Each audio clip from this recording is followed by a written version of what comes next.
continue on with 2020. So let's just call it that. But just to start, thank you for having me. My name is Evan George. I am here on behalf of the Massachusetts Office on Disability as the Department of Homeland Security to talk about emergency preparedness.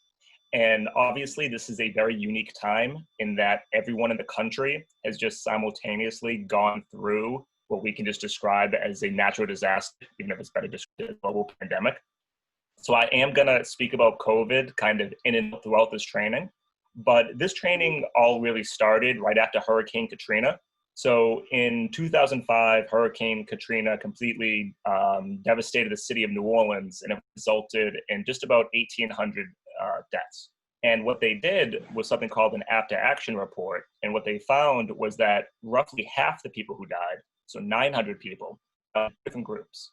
One were senior citizens, and the other were people with disabilities, which we refer to as anyone who requires additional assistance. And at first, this confused everyone. People didn't understand why did senior citizens, people with disabilities die at such high numbers. So what they did was they looked at New Orleans' emergency plan. And unfortunately, what they found was that it did not take into account the unique needs that, we'll say, senior citizens may have. So for example, if you're deaf or hard of hearing, and we send out a little communication blast to tell you to evacuate, well, how do you actually receive that signal? Or if we tell you to go to a shelter and that shelter is 20 miles away, you don't have a vehicle, you don't drive, you need assistance with mobility, how do we actually make sure that people are getting from where they live to the shelter? Believe it or not, before 2005, these are the type of questions that people really didn't think through enough. So what I try to do is I travel all around the state, well, at least I used to, and I try to put on as many of these trainings as possible in all 351 cities and towns. And every city and town, no matter how big or how small, you have two things in common. You have a local emergency manager. This is someone who is designated to respond to anything, and I can guarantee you that in your town, this person has been incredibly busy helping with the COVID response. You all have an emergency plan to try to take into account what to do. And now we need to talk about COVID, because COVID and a pandemic, unlike most of the things we train and prepare for, because we generally prepare for things like a big hurricane is coming and we need to get everyone into the gym to be safe from the hurricane. However, a pandemic, we don't want people coming together. We don't want everyone congregating together. And we're asking everyone to shelter in place. So in reality, there's maybe 500 different disasters you could face, whether that's a hurricane, terrorist attack, chemical spill, global pandemic. But ultimately, we only tell people to do one of two different things. We either are going to tell you to evacuate, to get out of where you are, and to head to a certain location, or shelter in place, which now we're all very familiar with. We are now calling that quarantining, but it's really isolating yourself where you are for an extended period of time. And there's been a lot of misinformation about COVID. And so what I'm going to do is just give a very brief 2 minutes about what the disease is. And I'm getting this information from our Department of Public Health.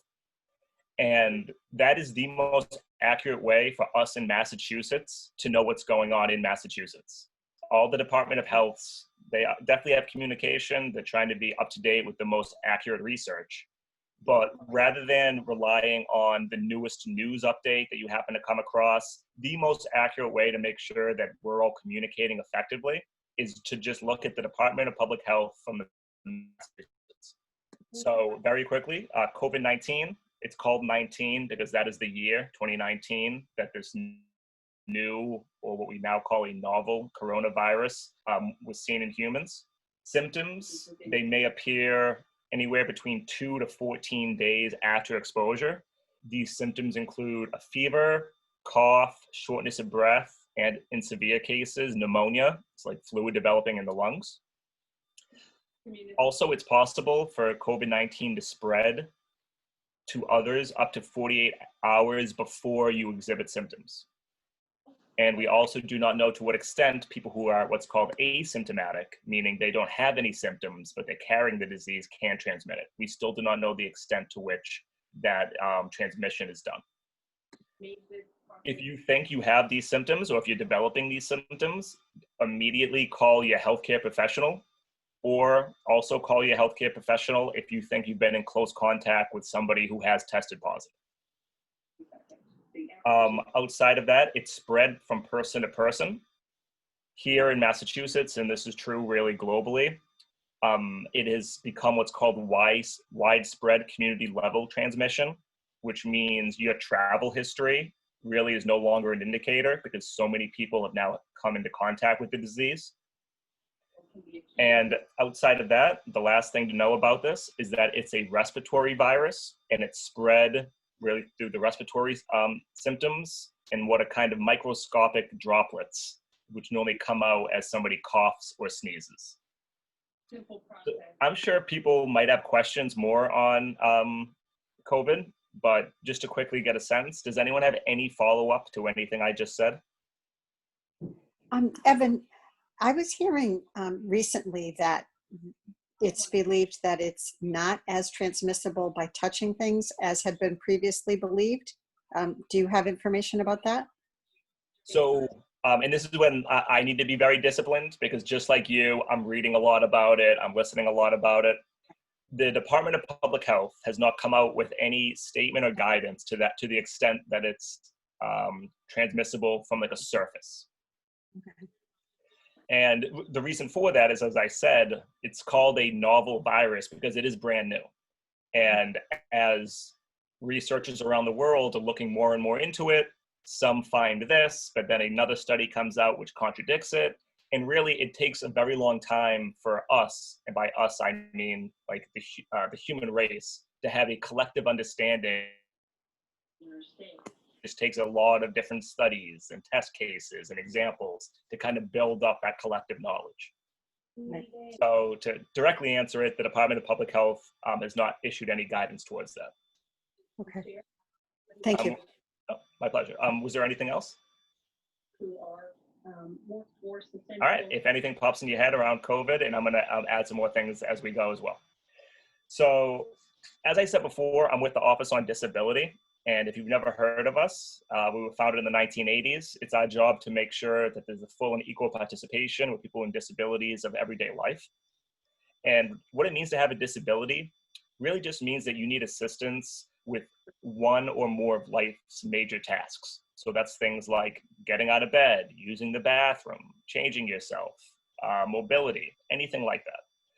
And so this means that a very large percentage of our population classifies as these additional protections. And that means that the Office on Disability is there to really help people either with advocacy, to help you get connected if you have questions about your rights.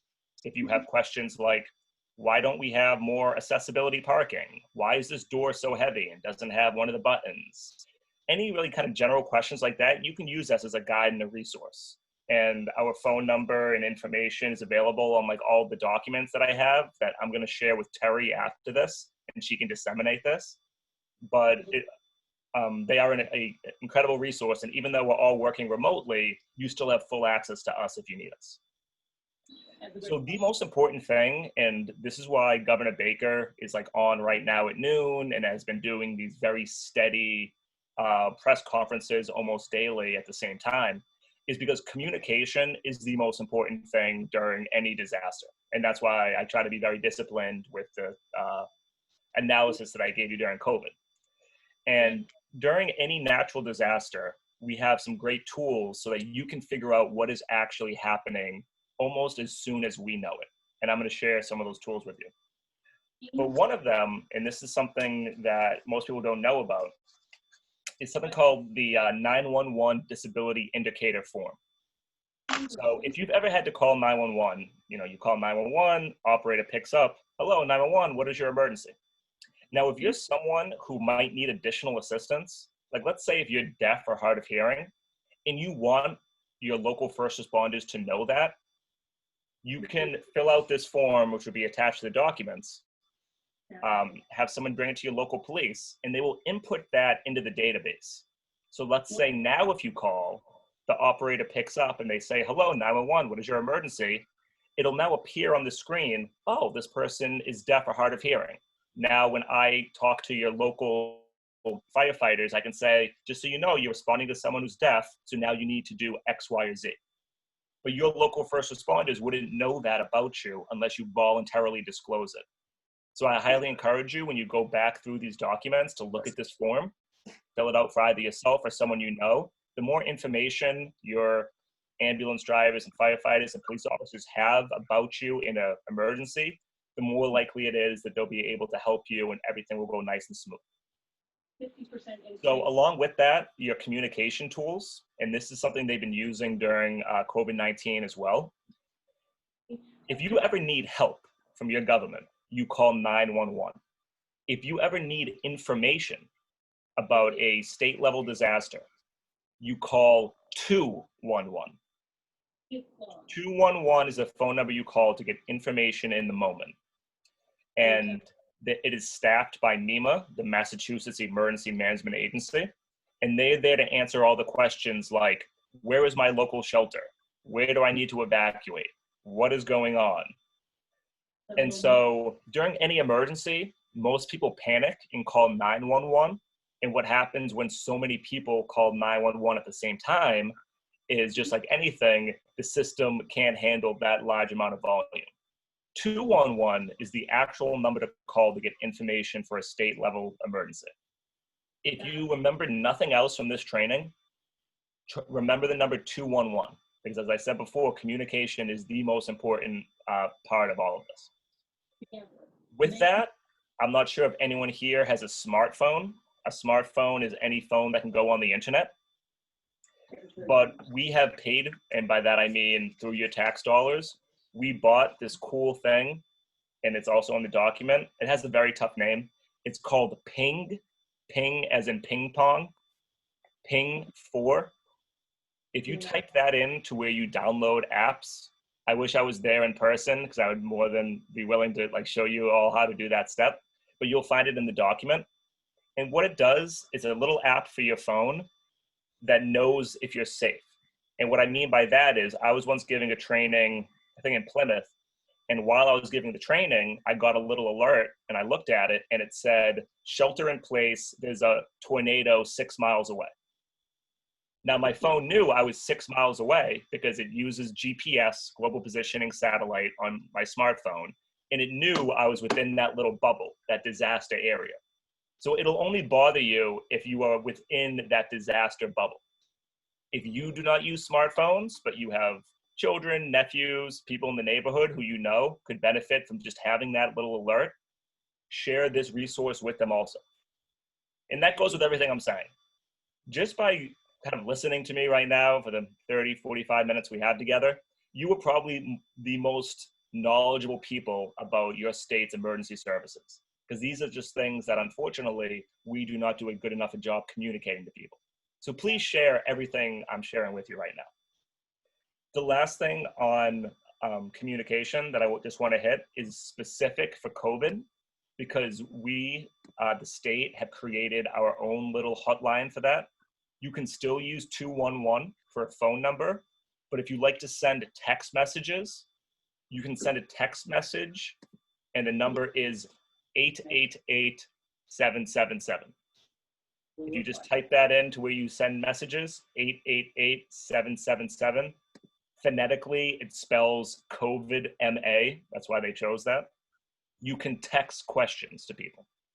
And again, even if you don't text, please share that with people who do.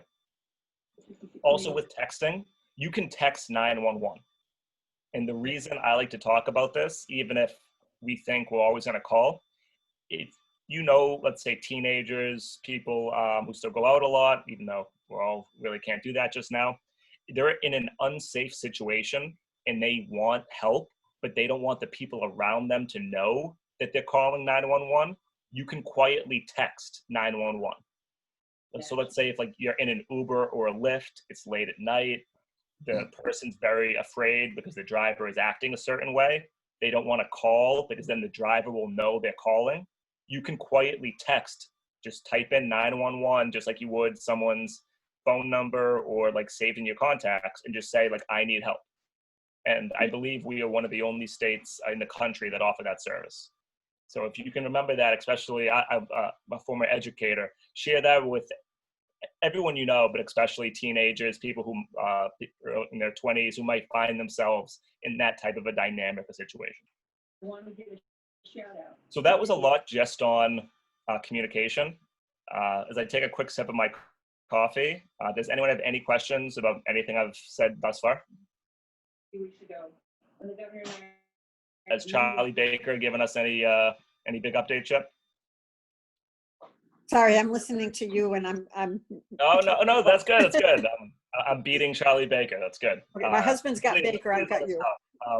I am still adapting to this format, and I'm used to these being a lot more interactive, like being able to talk to people. So please, no one hesitate to chime in, or again, raise your hand if you have a question or comment. So that was communication. The next thing is about shelters. I'm not. Hopefully, you've never had to stay in a shelter because of a disaster, and we are changing our shelter protocols as we speak. And I'm helping NEMA kind of design that, because again, we don't want people to gather together in large areas. However, if right now there is a hurricane and people have to do it, we are now trying to find that balance between getting everyone safely in a location and simultaneously not transmitting the disease to the people there. The one update, this is not, obviously right now I'm a little self-aware this is being recorded, but just to give you an insight, it's going to be a very smart and safe idea for everyone to have PPE masks if you do have to go to a shelter. Just to say that, and I don't think I'm going to get into any legal trouble for disclosing that now. It's going to be a very smart idea for everyone to have masks and gloves at all times. But for shelters, we used to open up, like, especially this happened during Katrina, they opened up a large variety of different types of shelters. And they would say, okay, if you have these medical needs, we want you there. If you fall into this population, we want you over here. And what this was doing was it was causing a lot of confusion, but also it was like splitting apart families and friends. And that's really the last thing we want to do. So what we say now is we want everyone to go to the general population shelter. And what that means is that it's our job to make accommodations for you there. So you will go through like a quick intake process. And if you have any medical needs, health needs, any accessibility needs, please communicate that to the friendly volunteers. And it's our job to make those accommodations for you there. So for example, sometimes people who use for mobility reasons a wheelchair, we have special cots that can be designed at certain heights to help with that transition. If you use life-saving equipment at night, like a dialysis machine, anything like that, please disclose that. Oxygen tanks, please make sure to bring those, and we will do our best to make sure that we can get you by a generation outlet and just be more cognizant of your needs there. And same goes with medication. And so that's one element. Everyone goes to the general population shelter. Please disclose any needs you may have, and it's our job to make sure that you are safe. The second has to do with pets. Does anyone here have a pet? Or environmental justice. Okay. So what happened during Hurricane Katrina, where people were told you cannot bring your pets, leave your dogs and cats at home. And this made people very uncomfortable because for a lot of us, our pets are our family. And so what unfortunately happened was some people refused to leave, stayed with their dogs and cats, and unfortunately died because they did not evacuate. So learning that lesson, you can bring your pets to the general population shelter. Try to bring a crate. Try to bring, food, medicine, certificate, dog tags, whatever. But that is not a barrier of entry. I cannot promise you that you'll get to stay with your pets. What we tend to do is open a pet shelter, like a little area where trained people will just take care of all the animals, just for hygienic reasons, maybe allergy reasons. So I can't promise you you'll get to stay with your pet, but your pet can be safe. Except for, of course, service animals. A service animal is viewed as an extension of the individual. And so service animals, if you use one, you will be able to have that with you. Producers and vendors And apart from that, this is generally something I say, if anyone here has a horse or a cow, you would not bring your horse or the cow to the shelter, but as part of your emergency plan, we have thought of that. And there will be either a location to bring large animals, or we will teach you how to shelter them in place safely, and then you can get to where you need to go. So we basically thought of everything. COVID was a little bit of an anomaly, but we're catching up. So that's shelters. Outside of that, those are really the big things you need to know. There are some government programs that I just like to highlight.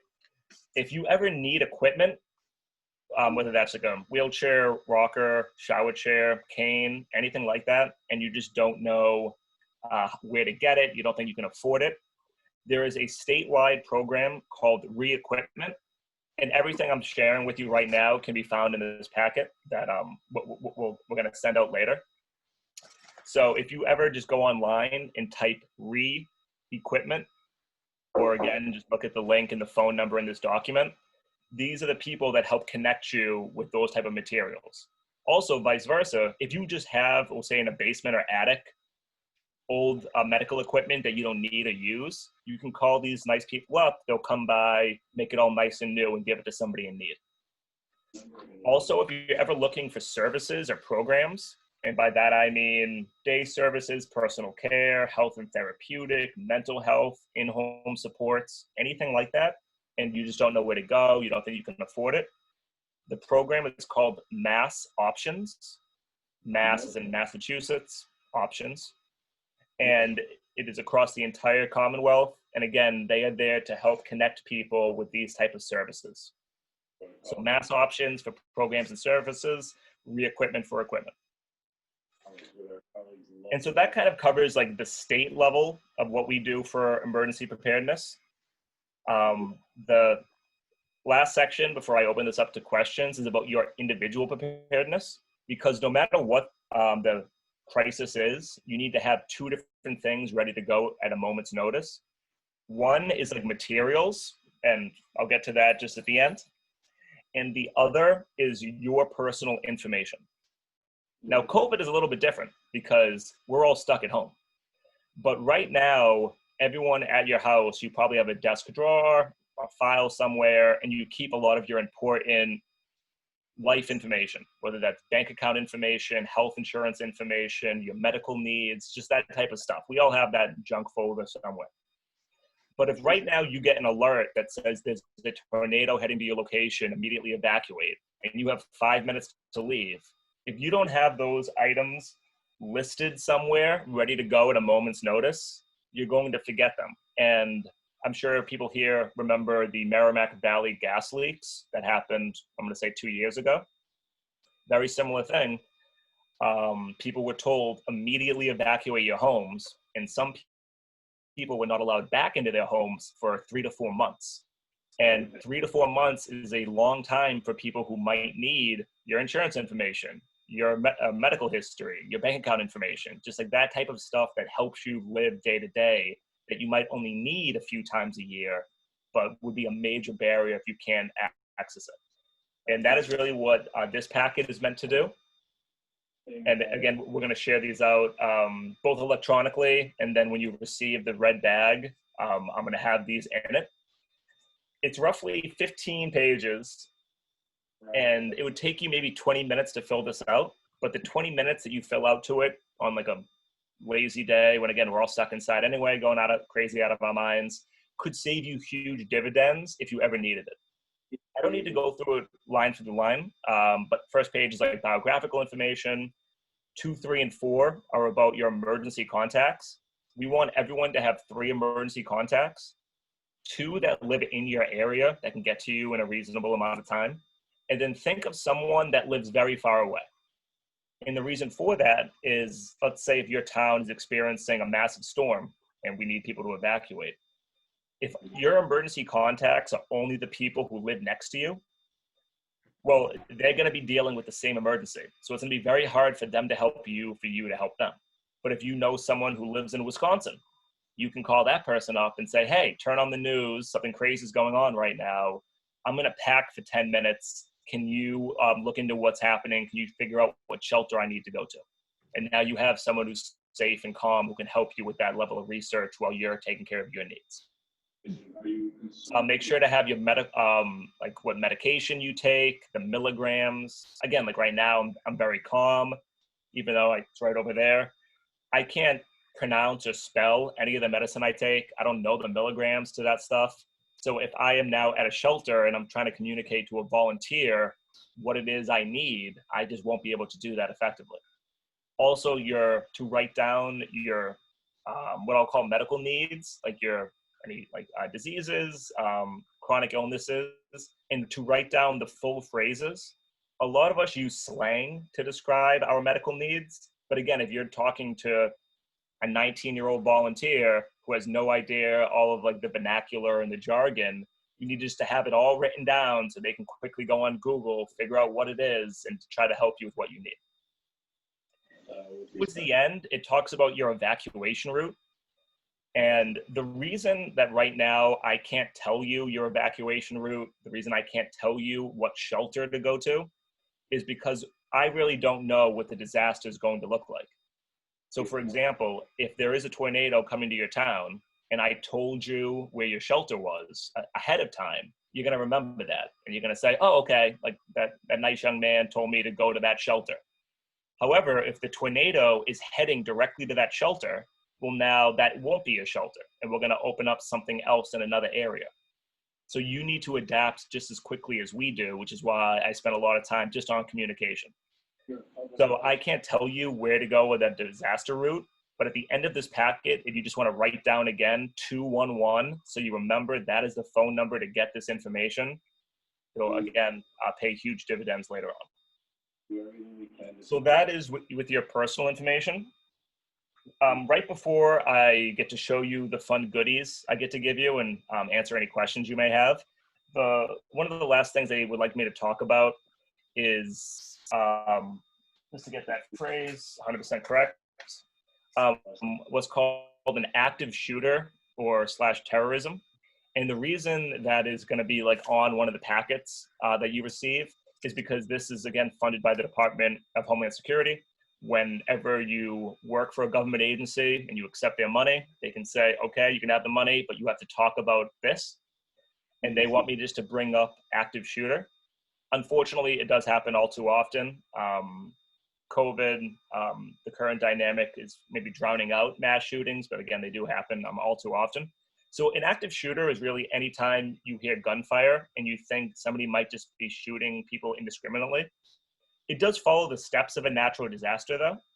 So the first thing we tell you to do is to evacuate if it's safe to do so. Some people might say, okay, well, like, I can't run just physically. Or it is also very difficult to know if, one, what you just heard was gunfire, two, the direction, because gunfire echoes, it bounces off all the brick buildings and walls. So first, evacuate if you can. Second step is to shelter in place. If you're outside, that looks like getting as low as you can, getting behind something. If you're inside, that means shutting and locking the door, shutting off the lights, staying out of look of the windows, put your phone to silent, stay nice and quiet. The third step, that is when you fight. The reason that's a step is if you can imagine I'm speaking in front of a high school or college audience, some people might think, oh, when I hear gunfire, I want to run towards it to stop the person. I, as a representative of the state, do not want you to do that because you'd be putting yourself in harm's way. So you only fight as a last resort. And fourth and finally is to listen to the first responders, keep your hands visible, move nice and slow, do what they tell you to do. It's not the most pleasant topic, but to cheer you up, I can show you now the free goodies that I get to give you. So in survival world, there's something called the rule of 4. Every 4 minutes, you need to breathe, you need oxygen. Every 4 hours, you need shelter, whether that's clothing, protection from the environment, or like shelter, like a building. Every 4 days, you need water. Every 4 weeks, you need food. It's not 100% accurate, depending on your age, body type, environment. I could maybe make it 5-6 days without water. No one wants to do that. If you recall the California wildfires that happened last year and the 2 years before that, someone got a little message and then to evacuate, and they tweeted out, which is why I know this. I just got the alert to evacuate. I panicked. All I did was grab my Tom Brady jersey, which is, pretty funny. It's comical. However, that same person 20 hours later said, I've been stuck in traffic for 20 hours, like without food or water. Like, I'm very tempted to eat my Tom Brady jersey. And that's my way of saying it is very possible if we have some very large scale disaster and you are evacuating in a bus or a car, you could be in traffic for a day and a half, or vice versa. I'm sure being here in Massachusetts, we've all had, I think it was 2015, these massive snowstorms that were like back to back to back weekends. And you just couldn't physically leave your house. And now think of the global pandemic. For some of us, we were just not able to leave our house to go to the supermarket to get the things that we needed. So generally, we tell people the rule is you need to have a 3-day supply of food, of water. We want you to be okay by yourself for 72 hours. Something that also happened during the California wildfire is they shut down the power grid to, I think it was roughly maybe almost 1 million people. Unfortunately, what they didn't do was tell people ahead of time they were going to do that. So what you had was senior citizens, people with disabilities, people in assisted living facilities, all the power went out. They had to self-sustain for 2 or 3 days, and some people died because they just were not prepared to be by themselves for that amount of time. So everyone needs to be okay, prepared for 72 hours, either grab and go, evacuate, or if you need a shelter. Thinking now of COVID though, you almost want to extend that to 2 weeks because that has been kind of the general guidance we've all received. So if you have the room, the capacity, 2 weeks worth of food or water, that would be what that looks like. And that's kind of going to be the standard that I tell people, even though it's easy for me to say that, it's not so easy for people who are experiencing housing insecurity, food insecurity, just to have a reservoir of 2 weeks. But if you have the means to do so, I highly encourage you to. The biggest thing that you need to add to this bag that we don't put in it is food. And the reason for that is we used to put like 6 cans in here, but as people were leaving the training, this bag is actually surprisingly heavy, and the cans just weighed it down so much that people couldn't physically lift it. So make sure to buy canned goods, dry goods, things that have a long shelf life. Again, try to get 2 weeks supply if you can. Throw some in the bag. That way, if you do have to evacuate, you'll be able to self-sustain. Everyone here can probably make it 24 hours without food, but nobody wants to go through that. We want you to be alert, mentally cognizant, so you can deal with the crisis as it unfolds. But we do give you plenty of water. Missions associated with missions, and they've been valuable to us. So each bag has two of these large packets of emergency water. This is not normal water, and what I mean by that is it's highly condensed, purified with a lot of electrolytes. These also have a very long shelf life. These bags last for 5 years, which means you will all be okay with emergency water until 2025. Each of these little bags is, it's 2 of these little bags per day per person, which means we give you enough water so 2 or 3 people will be okay for 2 or 3 days, which again, after 5 years from now, throw these away, restock. If we're gonna use my 2-week guideline, go load up on bottles of water, jugs of water, just in case if for some reason the water grid experiences problems. First entity on the ground. We also give you a 5-gallon container, so you can use this to add even more water. If you wanted to use either for like bathing, if you're evacuating, if you wanted to fill this up with juice, it would probably be a one-time thing because I don't think you'll ever be able to clean it. You have an additional 5 gallons of liquid that you can transport if you need. Just about the nursing homes, but also in a lot of places we give you multiple packets of tissues. 1, these are heavily traumatic events, people will be crying. 2nd, if you do get stuck in traffic for 24 hours and you have to pull over and use the bathroom, we have you taken care of. Different really things here in Massachusetts. We also give you 2 ponchos. Everyone is familiar with a poncho. You put it on when it starts raining, keeps the water off you. Unfortunately, because of COVID, this might not occur as often, but if this summer you're lucky enough that you get to go to like an outdoor concert, we'll say, and you think it might rain and you think, oh, I have 3 ponchos in that red bag, I'm gonna take one. I guarantee you there's no one here that could take this out of the little bag and then refold it and put it back in the little bag. And that's just my way of saying these are all single use. take it, live your life, have fun, but remember to buy a new one and put it back in the bag in case you actually need it. I will say that We also give you 2 emergency blankets. If you've ever watched the marathons, when they cross the finish line, it looks like they're wrapping people in tinfoil. It's not that material, it's this. It traps like 98% of your body heat. So use this whenever it gets very cold, if for some reason the heat goes out. It's not the most comfortable fabric, but wrap yourself in this first and then throw a blanket on, and your body temperature will be able to sustain. declaration that we issued in the president signed. One of the most common injuries during a stay at home is people slice their hands when they're trying to open the cans that they bought 2 or 3 years ago. So we bought you all a new can opener, and it has a little hand guard right there to keep your hand nice and safe, so you'll be okay. Advocate for that hopefully will come out of the We also give you a little mini first aid kit, and again, very similar to the poncho. If you cut your hand, you're all going to remember, oh, I have like new Band-Aids in the kit. Please treat it, make sure you're okay, but then try to remember to buy more. If you do have to stay in a shelter, treat any minor wounds and scrapes, as diseases do spread very rapidly in shelters. And those funds are available. We also give you a hygiene kit, because chances are if you do have to evacuate, you forgot to grab your bar of soap, your shampoo, your toothbrush. So now you can keep up your cleanliness, you'll be okay. It also includes a little red bio bag. And so if you're in a small environment, to separate your waste, your tissues, any of that stuff, throw it in a little red bag, try to keep you safe from disease. A lot of this stuff. Yeah, We give you 2 packets of hand warmers. So again, if it's cold out, you lose heat, you got to travel, you just kind of take out the little bean bags, punch them, squeeze them together. You'll feel the heat activate.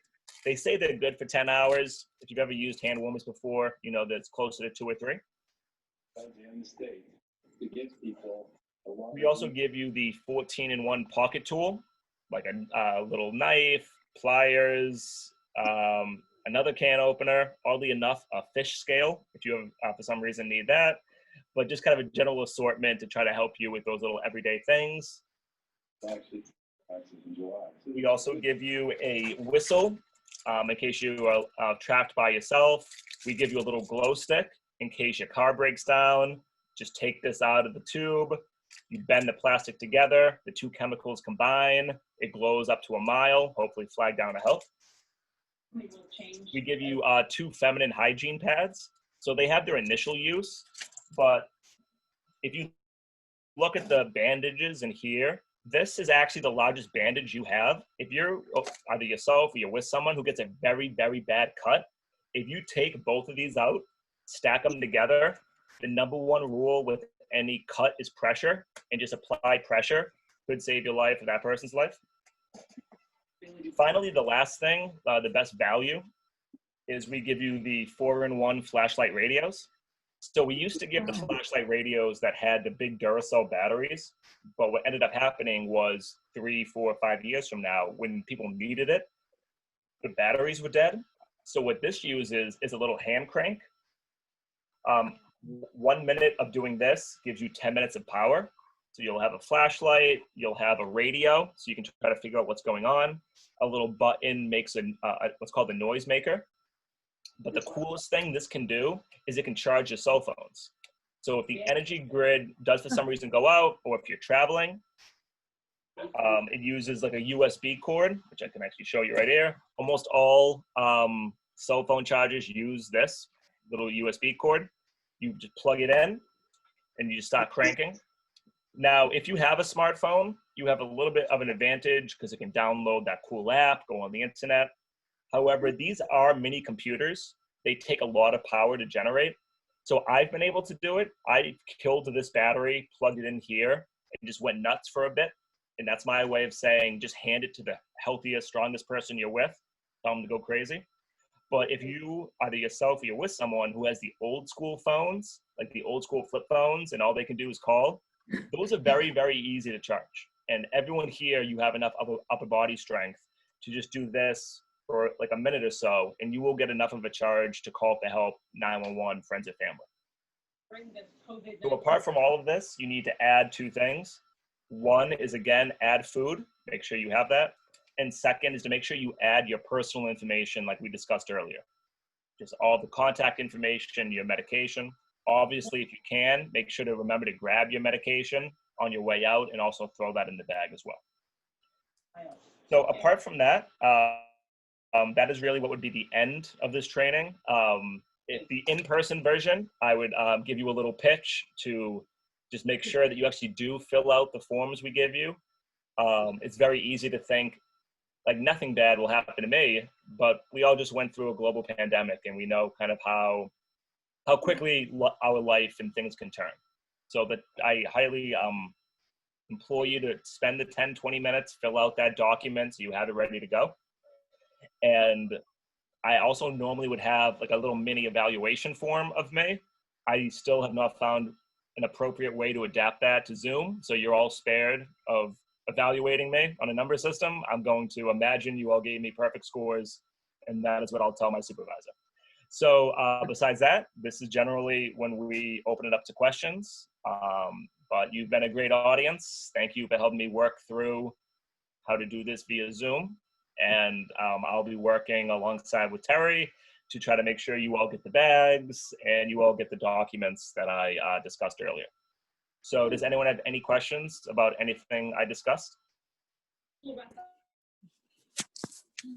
Thank you very much, Evan. Oh, thank you, Glenn. I appreciate it. Is the mayor still speaking? I'm sorry, Governor. No, he finished. That's good. Actually, it's fun that I know everyone's name. Would Yaya Fisher or Janine, do you have any questions? Actually, Nope. I do. Oh, sorry. You go. No, that's okay. All right. Janine is good. That's great. I love your background, Janine. The photo in the back is very nice. And I'm sorry, Yaya, did you have a question? I do have a question. Early on, when you were talking about the Ping app, all of an app like that, they all have to have, you have to have the GPS on your phone, correct? Correct. Sure. Well, I have read in certain things that it's not always good to have that because people know where you are. And I don't mean in a bad way, but just people look at you all the time. So that's a great point. So I guess. Yeah. Basically, if you have a phone that can go on the internet, you have a smartphone. Right, I do. That means that theoretically, your position is being communicated through some sort of a technology apparatus. Right. The Ping 4 app uses that, paid for by the state for your safety. However, a lot of other apps, when you download them, it basically lets them use that data, and then they sell that data. They try to like gather it all together, and then to make just more money off of it. So this is all my way of saying, if you already have a smartphone, you are already a little bit at risk of your location, your privacy being used for the gain of a different company. Right. So I would say that is already a reality.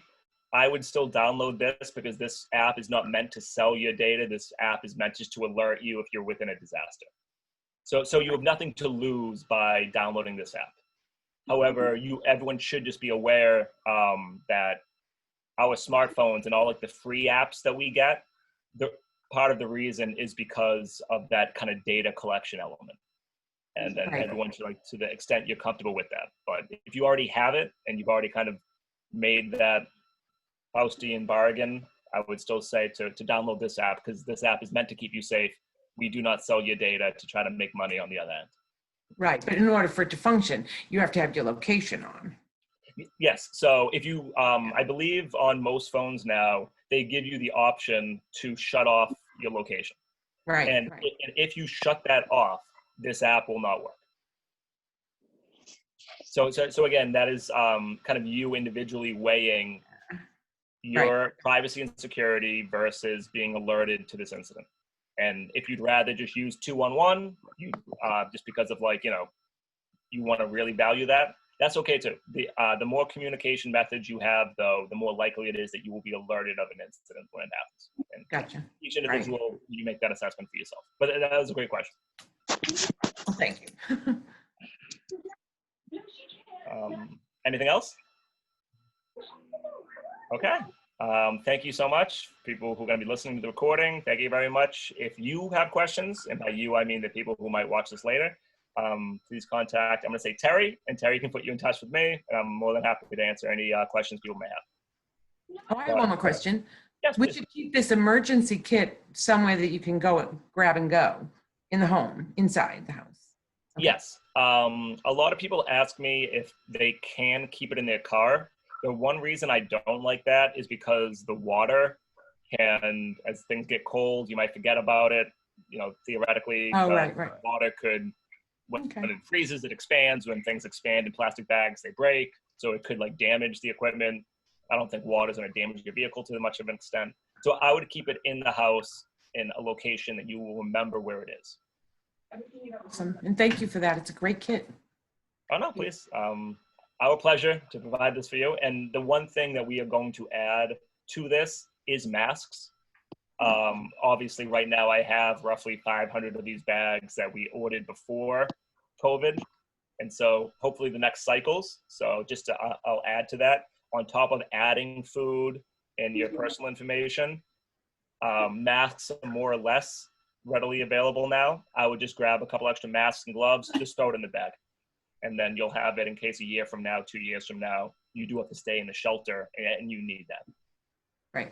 Well, thank you. This was a great presentation. Yeah, thank you very much. This was great. Thank you very much.